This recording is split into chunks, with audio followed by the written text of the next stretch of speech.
सभी बच्चों को नमस्कार। स्वागत है आप सभी बच्चों का आपकी अपनी यूट्यूब चैनल अरविंद विज्ञान में। तो बच्चों, जैसे आप लोग स्क्रीन पर देख पा रहे हैं, बेटा आज जो हमारी वर्कशीट है वो कक्षा 10वीं की वर्कशीट है और टॉपिक सामाजिक विज्ञान विषय का है।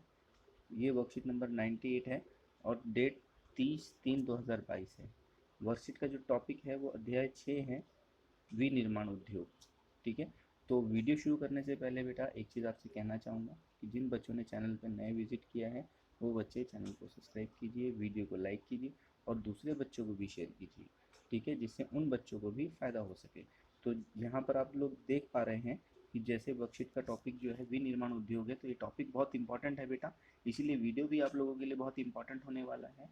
और ये वर्कशीट की वीडियो इसीलिए इंपॉर्टेंट है क्योंकि यहीं से ही कहीं ना कहीं फाइनल एग्जाम्स में आप लोगों से सवाल पूछे जा सकते हैं। ठीक है, तो इसीलिए वीडियो को पूरा देखिए ताकि आप लोगों के जो डाउट्स हैं वो क्लियर हो सके। और फिर भी अगर कोई डाउट आप रह जा सक अगर आपका आता है तो आप कमेंट बॉक्स में मुझे पूछ सकते हैं। ठीक है, तो चलिए शुरू करते हैं। विनिर्माण उद्योग। ठीक है, तो यहाँ पर आपको एक अनुच्छेद दिया है, उस अनुच्छेद से आपको जो है कुछ क्वेश्चन दिए गए हैं। तो हम डायरेक्ट क्वेश्चन को देखते हैं।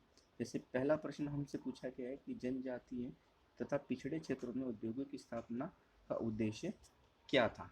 ठीक है, तो इसके आंसर को देखते हैं हम। इसके आंसर पे चलते हैं। तो यहाँ आप देख पा रहे हैं ये उत्तर नंबर 1 है। इसमें क्या बताया गया है, जनजातीय तथा पिछड़े क्षेत्रों में उद्योगों की स्थापना का उद्देश्य भी क्षेत्रीय असमानताओं को कम करना था। जो क्षेत्रीय असमानताएं थी उनको कम करने के उद्देश्य से ही उद्योगों की स्थापना जो है वो पिछड़े क्षेत्रों में की गई। तो ये है आपका उत्तर नंबर 1। ठीक है मेरे बच्चों, चलिए अब आगे देखते हैं अगले क्वेश्चन को। क्वेश्चन नंबर 2 में देखिए क्या कहता है, भारत में सार्वजनिक तथा संयुक्त क्षेत्र में लगे उद्योग किस विचार पर आधारित थे। ठीक है, तो इसके आंसर को देखते हैं हम। चलिए इसके आंसर पे चलते हैं। तो यहाँ आप देख पा रहे हैं उत्तर नंबर 2 कहता है भारत में सार्वजनिक तथा संयुक्त क्षेत्र में लगे उद्योग औद्योगिक विकास, बेरोजगारी तथा गरीबी उन्मूलन के विचार पर आधारित है। ठीक है, तो ये जो उद्योग हैं तो हम इसको पूछ सकते हैं कि इन उद्योगों का जो आधार है वो औद्योगिक विकास का है, बेरोजगारी मुक्त करना है और गरीबी उन्मूलन का जो है ये इनका एक विचार है। ठीक है, चलिए आगे अगला क्वेश्चन देखते हैं। प्रश्न नंबर 3 देखिए क्या कहता है, विनिर्माण उद्योग आर्थिक विकास की रीढ़ क्यों समझे जाते हैं। ठीक है, तो विनिर्माण उद्योग के बारे में हमें बात करनी है कि जो विकास की रीढ़ जो है क्यों माने जाते हैं। तो चलिए इसके उत्तर को देखते हैं हम। तो यहाँ आप देख पा रहे हैं उत्तर नंबर 3, इसमें कहा है विनिर्माण उद्योग आर्थिक विकास की रीढ़ समझे जाते हैं क्योंकि विनिर्माण उद्योग न केवल कृषि को आधुनिकीकरण में सहायक करते हैं बल्कि तृतीय और जो दूसरी सेवाओं में रोजगार उपलब्ध भी कराते हैं, जिससे कि कृषि पर हमारी निर्भरता कम हो जाती है। ठीक है, तो ये कृषि के आधुनिकीकरण का जो है जो विनिर्माण उद्योग है कृषि के आधुनिकीकरण में भी सहायक है। दूसरा, दूसरी और तृतीय सेवा जो है उनमें रोजगार भी उपलब्ध कराते हैं और कृषि पर जनसंख्या की निर्भरता को जो है वो कम करते हैं। ठीक है, तो ये है आपका उत्तर नंबर 3। ठीक है बच्चों, चलिए आगे देखते हैं।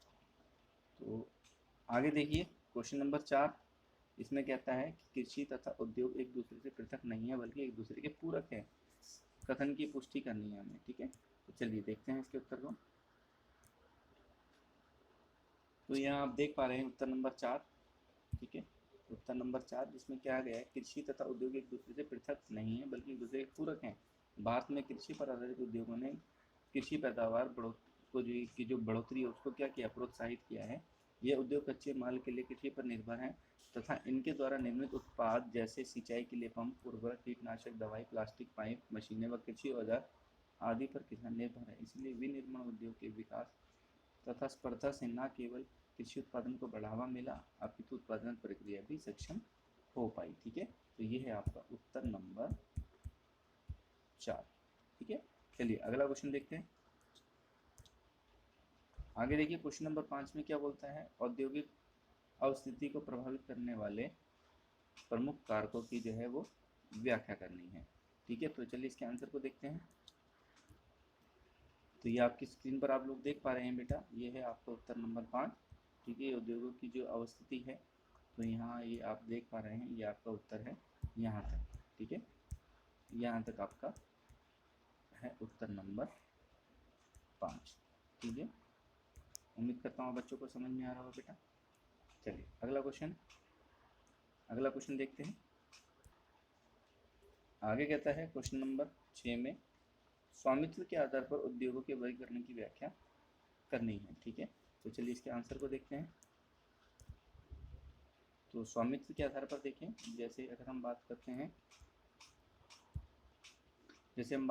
सार्वजनिक क्षेत्र में लगे सरकारी एजेंसियों द्वारा प्रबंधित और सरकार द्वारा संचालित उद्योग। तो सार्वजनिक उद्योग वो उद्योग होते हैं जो सरकार द्वारा संचालित और प्रबंधित होते हैं, जैसे Bharat heavy electrical limited, steel authority of India आदि, ठीक है। तो ये कौन से उद्योग हैं? सार्वजनिक क्षेत्र के उद्योग हैं जो सरकार द्वारा संचालित किए जाते हैं। इसके बाद अगला पॉइंट देखिए, निजी उद्योग। निजी क्षेत्र के उद्योग, इनमें हम बोल सकते हैं निजी क्षेत्र के उद्योग जिनका एक व्यक्ति के स्वामित्व में, उसके द्वारा संचालित अथवा लोगों के स्वामित्व में या उनके द्वारा संचालित है, जैसे टिस्को, बजाज ऑटो लिमिटेड, डाबर उद्योग आदि।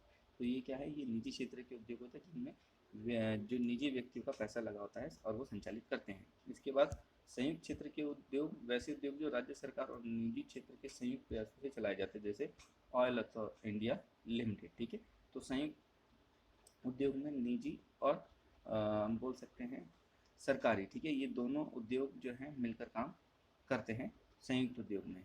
इसके बाद आगे देखिए, नेक्स्ट क्वेश्चन में कहता है, सॉरी पॉइंट है ये, नेक्स्ट पॉइंट है सहकारी उद्योग जिनका स्वामित्व कच्चे माल की पूर्ति करने वाले उत्पादकों, श्रमिकों या दोनों के हाथों में होता है। संसाधनों का कोष संयुक्त होता है तथा लाभ हानि का विभाजन भी अनुपातिक होता है, जैसे महाराष्ट्र के चीनी उद्योग, केरल के नारियल पर आधारित उद्योग, ठीक है। तो ये उद्योग क्या कहलाते हैं? ये कहलाते हैं सहकारी उद्योग, ठीक है बच्चों। तो उम्मीद करता हूँ आप बच्चों को समझ में आया होगा बेटा।